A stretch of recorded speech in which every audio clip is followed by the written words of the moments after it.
마태복음 19장 16절에서 22절까지입니다. 어떤 사람이 주께 와서 이르되 선생님이여 내가 무슨 선한 일을 하여야 영생을 얻으리이까? 예수께서 이르시되 어찌하여 선한 일을 내게 묻느냐? 선한 이는 오직 한 분이시니라. 내가 생명에 들어가려면 계명을 지키라. 이르되 어느 계명이오니까? 예수께서 이르시되 살인하지 말라, 간음하지 말라, 도둑질하지 말라, 거짓 증언하지 말라, 네 부모를 공경하라, 네 이웃을 네 몸과 같이 사랑하라 하신 것이니라. 그 청년이 이르되 이 모든 것을 내가 지켰었사온데 아직도 무엇이 부족하니까? 예수께서 이르시되 네가 온전하고자 할지 내가서 네 소유를 팔아 가난한 자들에게 주라. 그리하면 하늘에서 보화가 네게 있으리라. 그리고 와서 나를 따르라 하시니 그 청년이 재물이 많음으로 이 말씀을 듣고 근심하여 가니라. 아멘. 재물이 많은 청년이 놓친 기회라는 제목으로 함께 은혜 나누기를 원합니다. 이틀 전에 어떤 분들이 네 분이 이 주변에 밤을 따라왔다가 교회를 보고 이쁘다 하고 이제 들어오셨어요.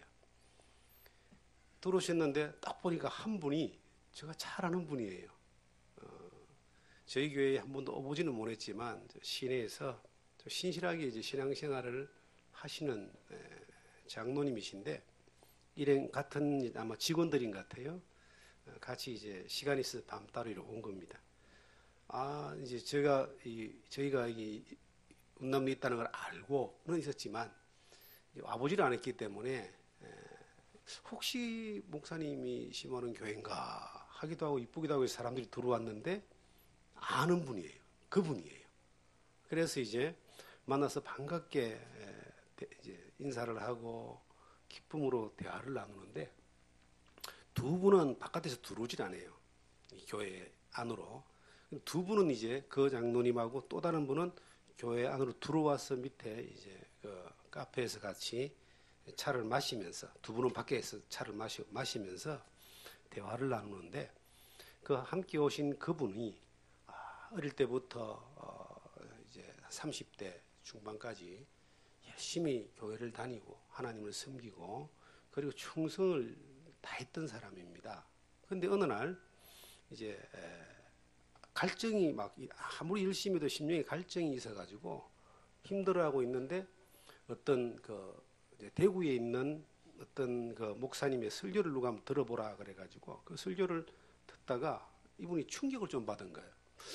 내가 평생 배우고 지금 신앙생활 하는 거하고 그 대구에 있는 어떤 목사님이 말씀하는 거하고 너무 차이가 나요. 너무 막 정반대니까. 평생 배우고 신앙생활, 종교생활, 신앙생활 하면서 충성봉사하면서 배운 거는 열심히 하나님을 믿고 충성봉사하고 목회자를 섬기고 봉사하면은 하나님이 복을 주신다. 그 복을 얻기 위해서는 더 열심히 해야 된다. 이런 이제 신앙을 배운 거예요. 그런데 이제 대구에 있다는 어떤 분의 누군지는 잘 모릅니다. 어떤 분의 이제 설교를 듣다가 예수를 믿는 건 그런 것이 아니다. 예수를 믿는 것은 믿음으로 구원받는 것이다. 믿음으로 영생을 얻는 것이다. 믿음으로 사는 것이다. 이 충격이 너무 커가지고 혼돈된 가운데 있다가 정말 제일 나쁜 걸 선택을 한 거예요. 에이, 그럼 난 안 믿을란다. 정말 나쁜 걸 선택한 거예요. 그로부터 십몇 년이 이제 지금까지 지나온 겁니다. 근데 그분이 이제 자기 아내가 이제 혁신도시의 보험관리공단, 그 공단의 뭐 부장님인가 그런 것 같아요. 그래서 이제 이사를 이래 오면서 이제 그분이 다른 이제 직업을 가지다가 이 장로님의 경영하시는 회사에 아마 직원으로 들어왔는 것 같아요. 그래서 같이 왔는데 그런 이야기를 딱 하니까 지금 굉장히 이 하나님이 이 사람의 발걸음을 인도하셨구나. 그래서 같이 이제 차를 마시면서 말씀을 전하고 복음을 전했습니다.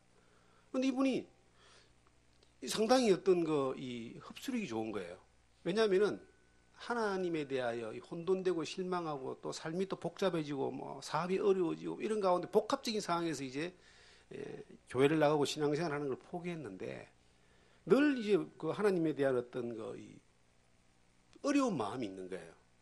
죄책감, 불안함, 두려움, 어려움 뭐 이런 것들이 있는 거예요. 근데 말씀을 이제 나누는 가운데 자기는 이제 이전에 들었던 그것이 다라고 생각하고 청년 시절 때부터 결혼도 거기서 하고 충성봉사를 했는데 이것이 아니라는 것을 듣고 이것이 굉장히 혼돈 가운데 있다가 자기는 지금도 이게 해답이 없다 그러더라고요. 그래서 제가 이런 이야기를 했습니다. 많은 사람들은 자기가 필요한 것을 쫓아가는 것이 이게 이제 신앙생활이라고 생각하는데 그게 아닙니다. 신앙생활은 내가 무엇을 믿는다라고 하는 의지를 가지고 행하는 것이 아니고 믿는 대상인 하나님을 바로 알고 믿는 겁니다. 그리고 그분의 뜻을 따라서 살아가는 겁니다. 이 정리가 된 거예요. 그 한마디가 정리가 된 거예요, 이분이. 그래서 그렇습니까? 그럼 이 시골에서 이제 목회를 하시면서 그러면 어떤 말씀을 전하시느냐 이래 된 거예요. 시골은 알다시피 상당히 많은 사람들이 기복적인 어떤 그러한 생각을 가지고 있고 또 내가 정성을 들이고 열심히 하고 하나님 앞에 예배를 하면은 내가 기도하는 이 땅에 있는 내 건강, 자녀, 뭐 기타 등등 여러 가지 어떤 일들이 해결해 주는 대상으로 하나님을 믿고 나아가는 이것이 많은 사람들이 가지고 있는 생각이고 또 그렇게 한다라고 생각을 한다. 근데 그것이 성경에서 말하는 것이라면 당연히 그렇게 전해야 되지만 성경에서 말하는 것은 그것이 아니다. 전혀 배제될 수 없는 거지만 하나님 믿으면 복 받는 건 맞다. 근데 하나님이 주시고자 하는 것은 영생이다. 이 땅에서 잘 되는 거는 2차적인 것이고 1차적인 것은 영원한 생명을 얻고 영원한 천국을 가는 것이다. 목사님 그런 말씀을 전하시냐고. 그래서 그럼 제가 이제 홈페이지 우리 생명나무숲 전원교회를 포털에 치면은 그 홈페이지가 나올 거다. 아니면 유튜브가 나올 건데 아무거나 쳐가지고 설교를 주일에 어떻게 하는가를 당신 확인해 보시오. 그렇게 하고 이제 뭔가 이렇게 좀 안개가 거친 듯한 마음으로 갔어요. 그래서 제가 그런 이야기를 했습니다. 우리 선생님에게는 정말 하나님을 찾고자 하는 마음이 있기 때문에 하나님이 우연찮은 기회에 이런 기회를 주셨는 것 같다. 정말 하나님 앞에 제대로 된 바른 믿음을 가지고 이 장로님과 같은 교회를 나가셔서 신앙을 좀 배웠으면 좋겠다. 이제 그까지만 이야기하고 이제 이야기가 끝이 났습니다. 그분들 바빠서 또 가시고 오늘 이제 이 말씀을 생각이 난 거예요. 그런 이제 대화를 나누고 난 이후에 참 일평생에 사람이 사는데 제가 어릴 때 들은 이야기는 3번의 기회가 있다. 그런 이야기를 들었어요. 인생에 3번의 기회가 있다. 그래서 그 3번의 기회를 잘 잡으면은 성공할 수 있다. 예수 믿기 전에 들었던 이야기입니다. 그런데 예수를 딱 믿고 난 이후에 일평생에 가장 잘한 일은 정말 예수를 믿은 겁니다. 이 지금 성경에도 3가지의 기회가 나오는 거예요.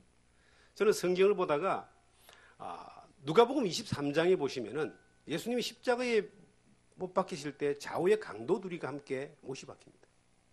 근데 그 중에 강도 하나가 네가 예수가 아니냐 우리를 구원해봐라고 예수님을 죽어가는 순간에 조롱합니다. 그런데 한쪽의 강도가 너 조용히 해라. 너와 나는 죽을 죄인이지만 저분은 죄가 없다. 예수여 당신의 나라 임할 때 나를 구원하소서. 예수님이 그 강도에게 오늘 네가 나와 함께 낙원에 있으리라. 그런 말씀이 나와요. 이 세상에는 2 종류의 사람만 있습니다. 죽음과 멸망을 향해 달려가는 모든 인생 가운데 예수 믿고 구원받아 영생 얻고 천국 가는 사람이 있고 그대로 가다가 지옥 가는 사람이 있습니다. 2 종류밖에 없어요. 인생은 태어날 때부터 죄인으로 태어납니다. 사람들은요 자기가 뭔가를 열심히 하고 노력하면 깨끗해질 거라고 생각하는데 절대 안 됩니다. 그거. 율법을 지키고 종교생활을 열심히 하면 조금 다른 사람보다 나아질지 몰라도 하나님 보실 때는 여전히 죄인입니다. 그런데 누구를 만나느냐? 그 평생 죄만 지고 살았던 2 강도가 예수 그리스도를 만났느냐 못 만나에 따라서 천국과 지옥이 갈라진 거예요. 저도 일생을 살면서 아무 생각 없이 살았습니다. 어릴 때 예수 안 믿기 전에는 돈 많이 벌어서 출세하고 성공하는 것이 인생의 목적이라고 생각했습니다. 아마 저는 예수를 안 믿었으면은 그 길로 평생 살다가 뭐 지금도 살아있을지 아니면 갔을지 모를 정도의 그런 목표가 돈이었습니다. 어린 나이부터 시작해서 출세였습니다. 어느 날 예수를 믿었어요. 19살 때. 예수를 믿고 난 이후에 인생의 방향이 완전히 바뀌어져 버렸습니다. 정말 땅만 쳐다보고 살다가 하늘 가는 밝은 길로 갈 수 있는 삶이 완전히 이렇게 뒤집어져 버린 거예요. 그러고 난 이후에 이제 지금까지 예수 그리스도를 믿는 믿음 가운데서 살아오면서 그 예수님을 믿고 따르는 것이 얼마나 잘한 일인지 갈수록 더 고백이 됩니다. 여러분도 일생에 이 두 강도 중에 한 사람일 수 있습니다.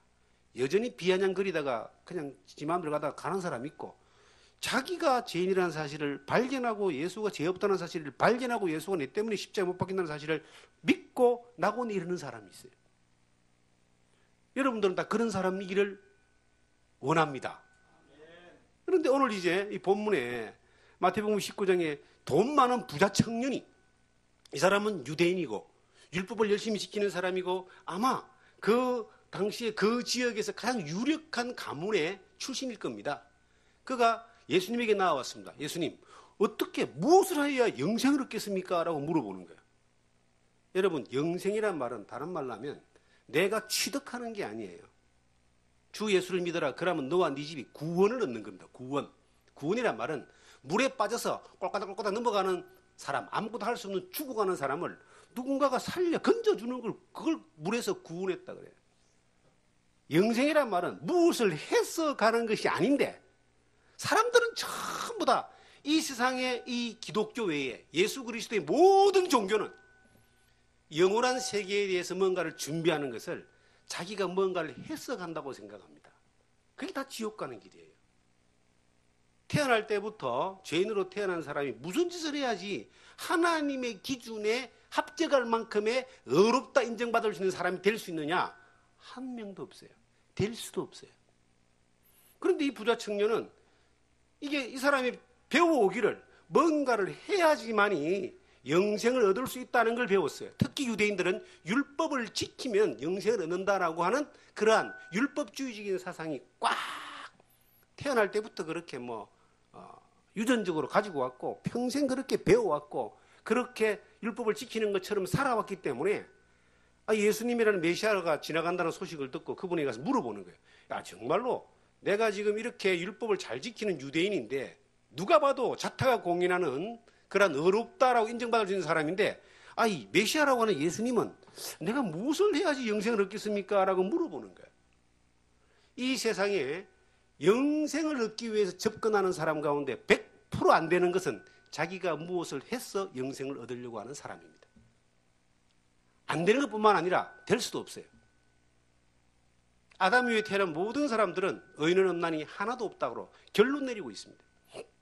그래서 한 명도 자기의 노력으로 행위로 하나님 앞에 갈 수 없기 때문에 하나님이 그 인간을 구원하기 위해서 이 세상에 오신 분이 예수 그리스도입니다. 그 그리스도를 그가 하신 일을 믿을 때에 내 죄 문제가 해결되는 거예요. 그게 구원이라고 하는 겁니다. 그게 영생이라고 하는 거예요. 사람들은 참 묘하게도 성경이 그렇게 많이 정확하게 기록해놨는데도 자기가 가지고 있는 법이 있어요. 자기가 마음에 정해놓은 법이 있어요. 그게 뭐냐면 내가 요 정도는 해야지만이 하나님이 나에게 영생을 주실 것이다 라고 하는 자기 법이 있는 거예요. 자기 법. 그 법 때문에 사람들은 거기에 갇혀가지고 스스로 어렵다고 자처하는 사람이 있을 수 있어요. 종교인들, 뭔가 덕도를 했다라고 하는 사람, 깊이가 깊이 있다는 사람들은 자기가 뭔가 어느 경지에 올라갔기 때문에 뭐가 있는 것처럼 생각하지만 하나님 볼 때는요 아무것도 없어요. 똑같아요. 마치 뭐와 같습니까? 구더기 인생이라고 이렇게 기록되어 있는데 구더기가 좀 목욕한 구더기하고 똥속에 있는 구더기하고 구더기가 볼 때는 차이가 있을지 몰라도 사람이 볼 때는 다 똑같은 구더기인 것처럼 인간이 볼 때는 좀 더 높고 좀 더 낮고 좀 더 거룩하고 좀 더 깨끗하고 좀 더 고상하고 좀 더 잘난 것처럼 보여도 하나님 볼 때는 다 똑같습니다. 근데 그 부자 청년이 그 자기가 뭔가 해서 영생에 도달하려고 하는 그러한 자기 법 아래 있다가 예수님께 나와왔어요. 무엇을 하면 내가 영생을 얻겠습니까? 인간이 얼만큼 해야지 하나님의 거룩하신 하나님의 기준에 도달해서 영생이라는 타이틀을 따겠어요? 한 명도 없어요. 우리나라의 그 어린이 복음성가에 돈으로도 못 가요 하나님의 나라, 힘으로도 못 가요 하나님의 나라, 믿음으로 가는 나라 하나님의 나라, 그런 복음성가가 있습니다. 뭔가 자기의 노력과 기준으로는 절대 안 된다라고 선언해 놓고 있는데, 이 부자 청년은 그렇게 이제 영생이라고 하는 걸 뭘 좀 더 하면 되겠냐고 달려오는 거예요. 예수님이 말했습니다. 야, 선한 이를 내게 묻느냐? 선한 이는 오직 한 분이시니 네가 생명에 들어가면 계명을 지키라. 이 또 무슨 말이에요? 계명을 지키라. 계명을 지키면 천국 간다는 이야기냐? 이론상입니다. 태어나서 죽을 때까지 율법을 하나도 안 지킨 한 번도 안 어긴 사람은 천국 갑니다. 이론상으로. 죄가 없으니까. 죄를 안 지었으니까. 그런데 그렇게 할 수 있는 사람이 한 명도 없어요. 율법은 거룩한 거예요. 그런데 인간은 거룩함에 도달하는 존재가 못 됩니다. 율법을 그래서 몽학선생 혹은 거울이라 그래요.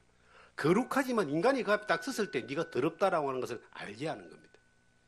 로마서 3장 20절에 보시면 율법으로 어렵담을 얻을 육체가 없나니 율법으로는 죄를 깨달음이라, 이런 말씀이 있습니다. 로마서 3장 20절에 율법으로 하나님 앞에 어렵담을 얻을 육체가 하나도 없다. 율법을 왜 줬냐? 율법으로는 죄를 깨달음이다. 하나님은 거룩하지만 그 앞에 서면 내가 더럽다는 것을 발견케 하는 것이 율법이다. 예수님이 그 부자 청년에게, 야, 네가 율법이 뭐라고 기록되어 있느냐? 계명을 지키라. 율법을 뭐라고 기록되어 있느냐? 이 성경에 기록된 대로 부모를 공경하고 이웃을 사랑하고 도둑질하지 말고 간음하지 않고 살인하지 않고 그렇게 되어 있지 않느냐? 자기가 지켰다는 거예요. 그래서 예수님이 하시는 말씀이, 그래? 그러면은 네 소유를 다 팔아서 가난한 자에게 주고 나를 쫓아라 라고 이야기하는 겁니다. 그 사람이 재물이 많은 연고로 근심하여 갔다. 그렇게 성경은 기록하고 있습니다. 율법을 지켜서 천국 가는 기준이 있다 할지라도 반백이 지금 가는 거예요. 그런데 갈 수 있는 사람이 아무도 없고 율법 앞에 서면은 내가 죄인이라는 사실이 드러나게 되어 있는데, 예수님이 율법을 들이댄 것은 네가 가지고 있는 기준은 네 기준일 따름이고 하나님의 기준에 볼 때는, 그 앞에 볼 때는 똑같은 죄인이다. 네 스스로는 안 된다는 거예요. 이게 성경에서 말하는 율법의 기준입니다. 그런데 이 사람은 자기가 지키는 척을 했어요. 간음도 안 하고 도둑질도 안 하고 부모도 공경하고 구제도 하고 다 했겠죠. 하는 것이 일평생에 안 한 것보다 훨씬 많이 있을 수 있습니다. 노력을 했을 겁니다. 그런데 그 한 행위와 노력으로 하나님 앞에 영생에 이르지 못한다. 율법은 뭐냐? 네가 할수록 하나님 앞에 죄인이라는 사람 것을 깨닫게 하는 겁니다. 이 성경에 놀라운 원리가 있습니다. 성경에 이 뒤에 나오는 말씀도 있는데, 부자가 천국 들어가기가 낙타가 바늘구멍 들어가기보다 힘들다는 말씀이고 뒤에 나오는 말씀이에요.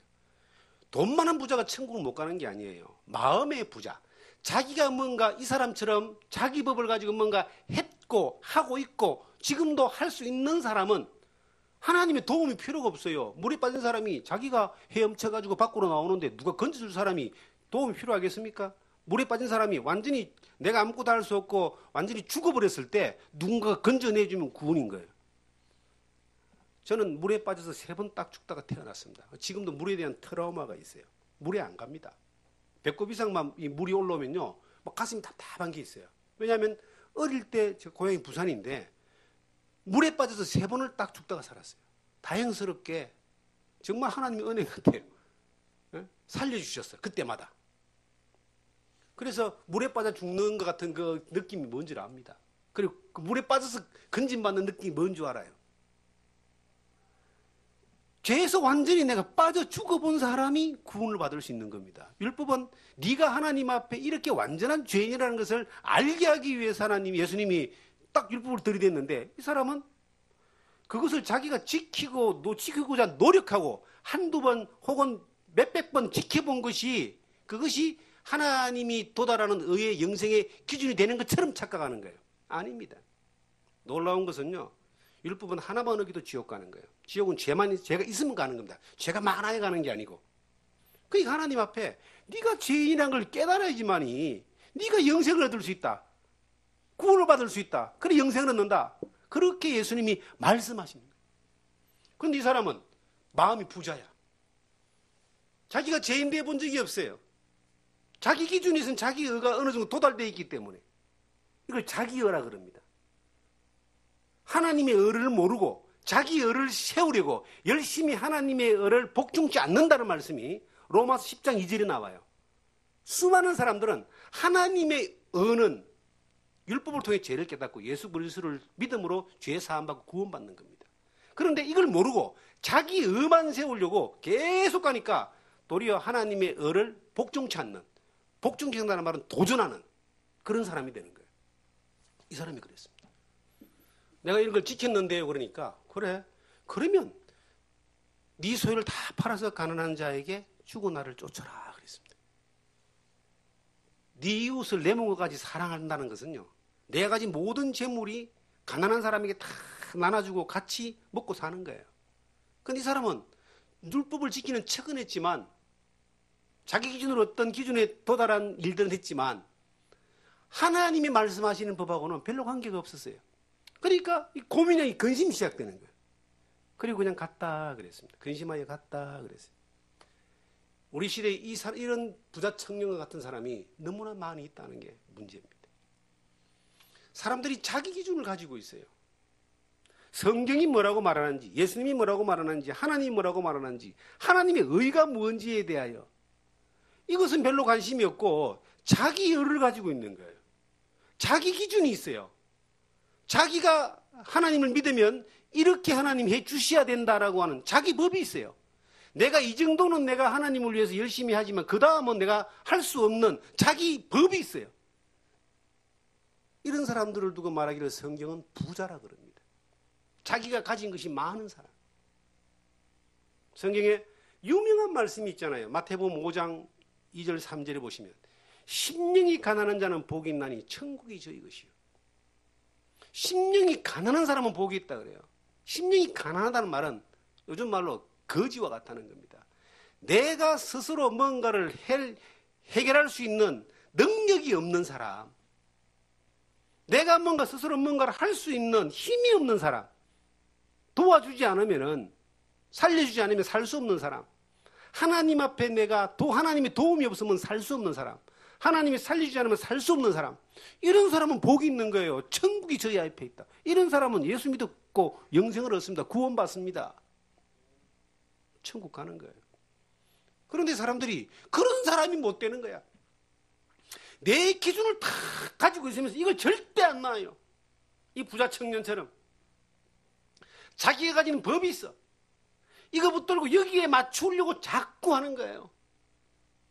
이 세상 모든 종교가 다 대상이 달라도 다 출발점이 자기잖아요. 자기에게 필요한 것들을 채워주는 신을 찾잖아요. 자기 기준, 자기 의를 쫓아가니까 마귀는 여러 모습으로 그걸 채워줘요. 속인다 이 말입니다. 그리고 같이 영원한 멸망으로 가는 겁니다. 성경은 뭐냐? 절대적인 이게 하나님의 기준입니다. 이게. 이 성경은 절대적인 하나님의 기준이에요. 이 안에 길이 있어요. 진리가 있어요. 영생이 있어요. 이 기준에 내가 맞추고 가는 겁니다. 그걸 믿음이라고 하는 거예요. 믿는 대상이 내게 말씀하시고 약속하신 것을 내가 믿는 걸 믿음이라고 하는 겁니다. 내가 가지고 있는데 뭔가를 채우는 믿음이 아니고 이건 자기 종교죠. 이 부자 청년도 그랬습니다. 어떤 많은 사람들은요, 수많은 사람들은 거기에 빠져 있는 겁니다. 이 부자 청년은 하나님을 잘 믿은 사람이에요. 유대인들은 하나님을 얼마나 잘 믿는지 몰라요. 율법도 굉장히 잘 지킨 사람인 것 같아요. 그런데 예수님이 기준에서 볼 때는 이 사람은 정말 불쌍한 사람입니다. 하나님의 은혜를 경험해보지 못한 사람입니다. 영생의 맛도 못 본 사람이에요. 지옥 갈 사람이에요. 이 사람이 한 번 딱 기회가 있었겠죠. 예수님을 만났던 그 한 번의 기회. 우리는 일평생 가운데서 예수를 만나는 기회가 모든 사람에게 하나님은 은혜를 주십니다. 복음을 들을 수 있는 기회를 주십니다. 그런데 자기 기준에 안 맞기 때문에 자기 요구에 맞맞기 때문에 이 부자 청년처럼 그냥 지나가 버리는 거예요.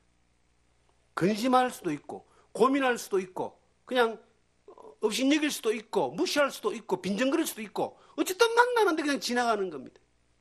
이틀 전에 만난 그분을 저는 보면서 그런 생각을 했어요.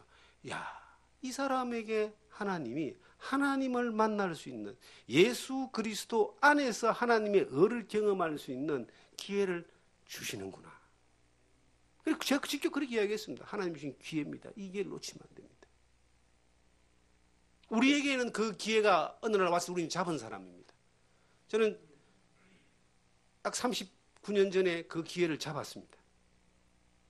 그 기회를 잡고 난 이후에 지금까지 살면서 얼마나 감사한지 몰라요. 그리고 늘 고백하기를 하나님이 너무 잘해 주셔서 너무 감사하다고. 왜냐하면 가만히 내버려 두었으면 이 세상에서 어떻게 살았겠습니까? 저와 비슷한 세대를 살았던 사람들을 보면요, 물론 저보다 좀 더 많은 부와 명예와 권력을 가지고 더 편안하게 더 좋게 사는 사람이 있을지 몰라도 이렇게 감사하고 기뻐하고 즐거워하고 사는 사람은 못 봤어요. 여러분들도 어느 날 기회를 잡은 사람입니다. 예수 그리스도를 딱 만나는 그 순간 우리에게 이루어진 이 놀라운 하나님의 약속은, 이거는 이루 말할 수가 없습니다. 이 부자 청년이 놓친 첫 번째 기회는 예수 그리스도를 믿지 않았기 때문에, 그분을 영접하지 않았기 때문에, 그분을 따르지 않았기 때문에 그는 영생을 얻지 못했습니다. 인생의 가장 큰 문제가 영생이에요. 젊은 사람들은 영생 그러면 뭐 죽을 날이 언젠지도 모르는데 뭔 소리 하냐 그럴지 몰라요. 그런데 나이가 들어갈수록 이 영생이라는 죽음과 영원한 세계에 대해서 점점 이게 피부로 느껴지기 시작합니다. 어느 날 그것이 멀리 있는 것이 어느 순간에 내 코앞에 딱 와 있는 순간이 되는 거예요. 그때 준비 안 된 사람은 굉장히 당황스럽겠죠? 얼마나 힘들겠어요? 가긴 가야 되는데 갈 데가 어딘지 모르니까 얼마나 힘들겠습니까? 이 영생을 이 사람은 놓쳐버린 거예요. 성경은 말합니다. 하나님의 세상을 이처럼 사랑하사 독생자를 주셨으니 이는 저를 믿는 자마다 멸망치 아니하고 영생을 얻게 하려 하심이라.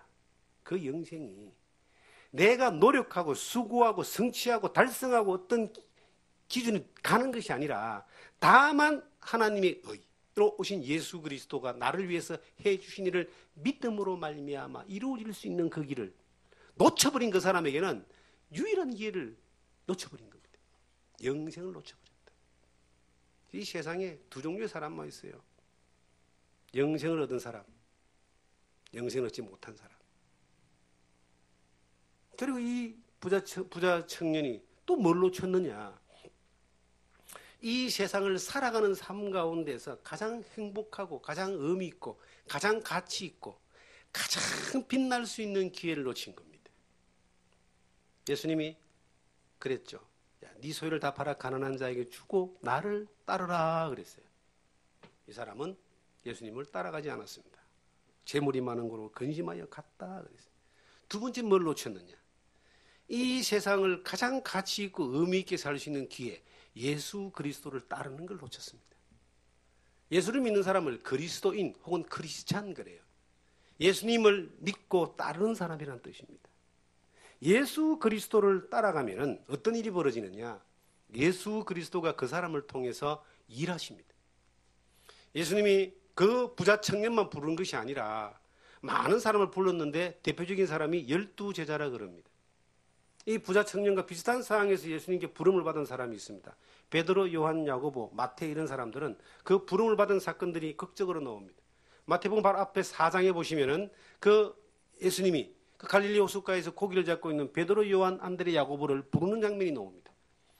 베드로와 이 안드레는 그물을 가지고 고기를 잡고 배를 가지고 고기를 잡고 하는 어부였습니다.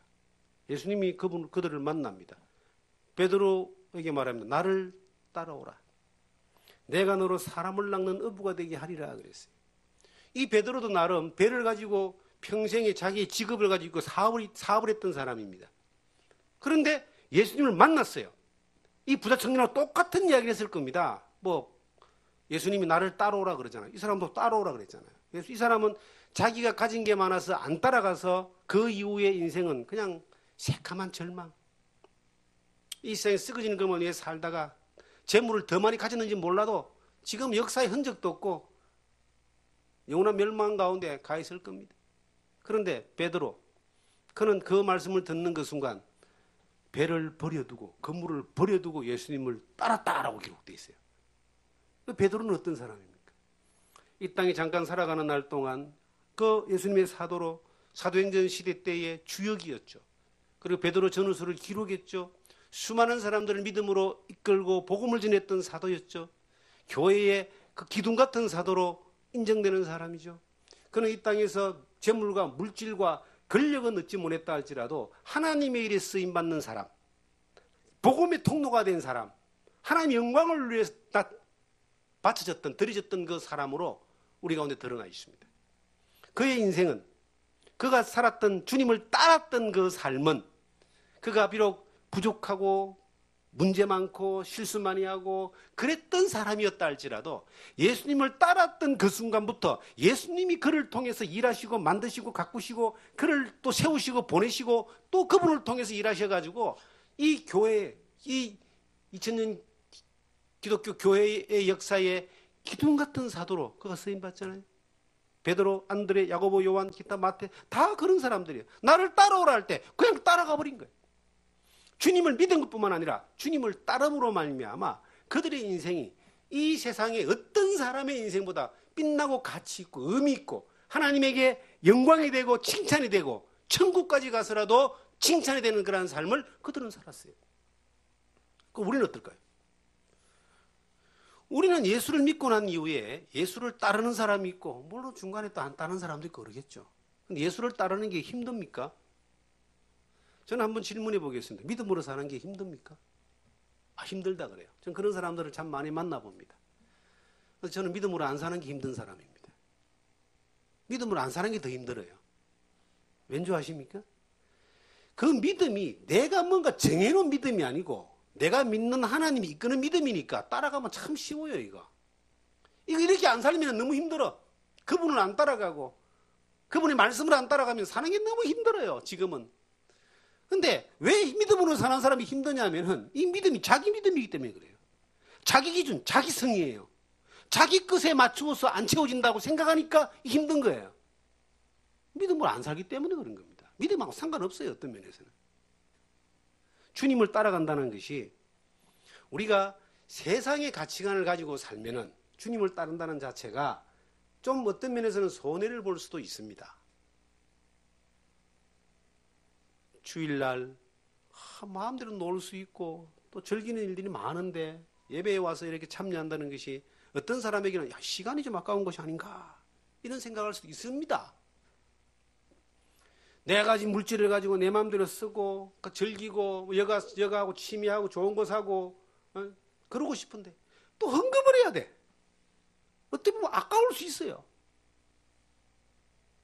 계산을 해보면은 땅의 가치를 가지고 생각을 했을 때에 이 하나님의 믿음 안에서의 가치관이 이게 좀 불편스러울 수 있다라고 하는 거예요.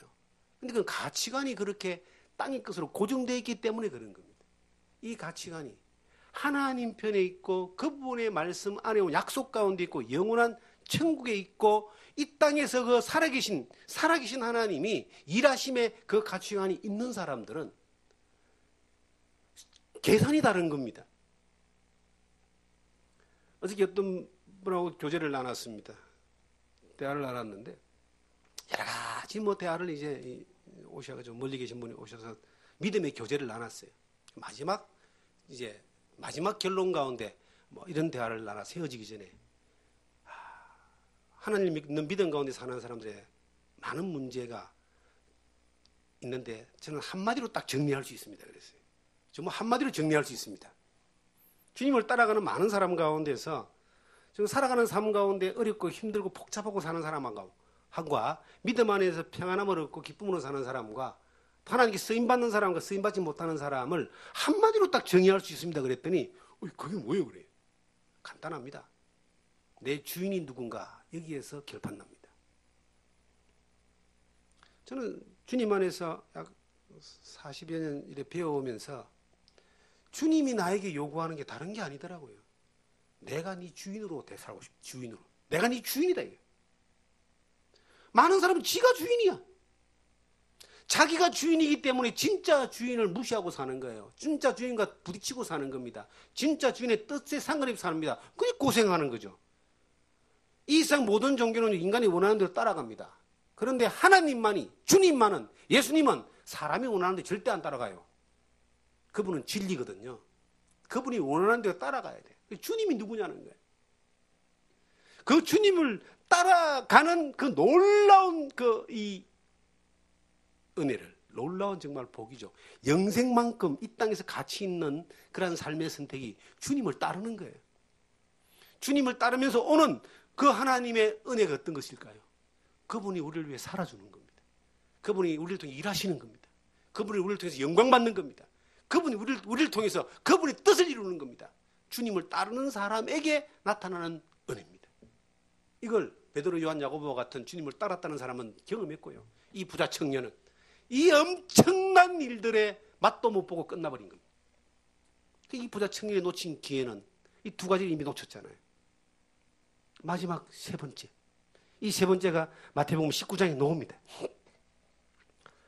21절에 보시면 예수께서 이르시되 네가 온전하고자 할진 데 가서 네 소유를 팔아 가난한 자들에게 주라. 그리하면 하늘에서 보화가 네게 있으리라. 그리고 와서 나를 따르라 하시니 하늘에서 네게 보화가 있으리라. 이게 이제 마지막 세 번째입니다. 하늘에 하나님의 나라가 몇 년짜리인 줄 아세요, 여러분? 여러분 앞으로 100년 후엔 다 죽잖아요. 이 땅에 100년이 남은 사람 누가 있겠어요? 하나님의 나라는 그 이후에도 영원까지 가는 거예요. 1000년도 만년도 10만 년도 아니고 말 그대로 영원이에요. 하나님 원래 계획했던 나라입니다.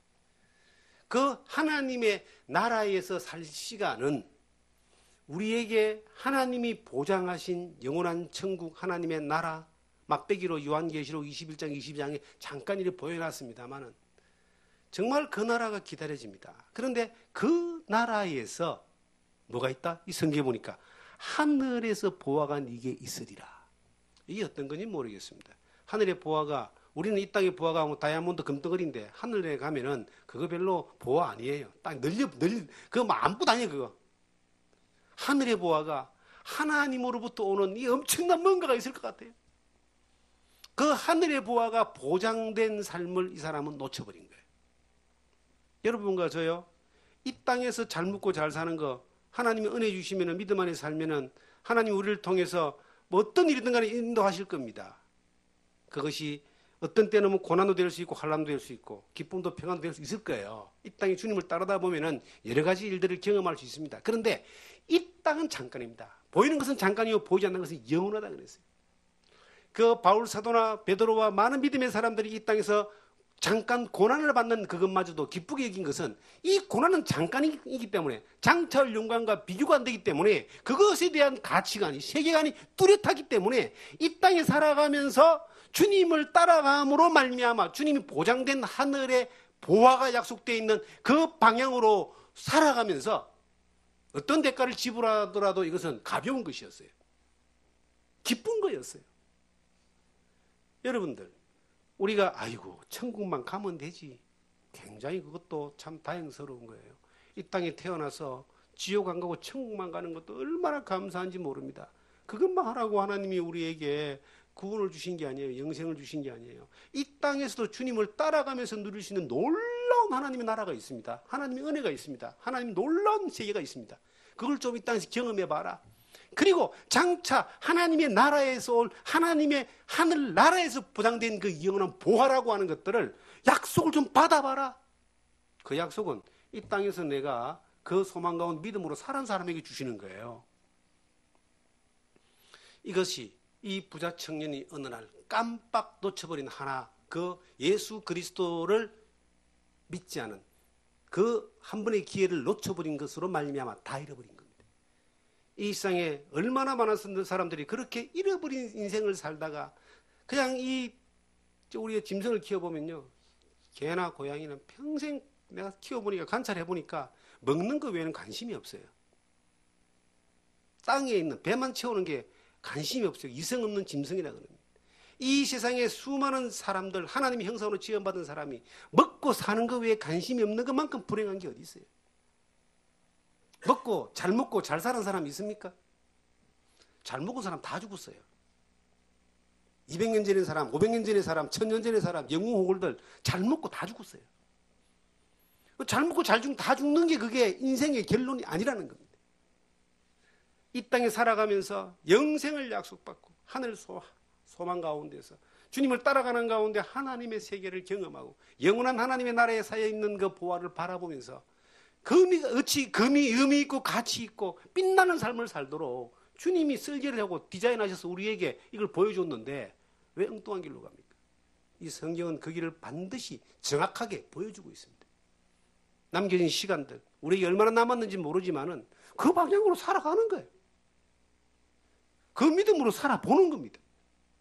그러면 우리 가운데 살아 역사하시는 이 전능하신 아버지 하나님이 우리에게 약속한 일을 반드시 이루어 가십니다. 그러한 은혜 가운데 사는 여러분과 제가 되기를 주님의 이름으로 축원합니다. 기도하겠습니다.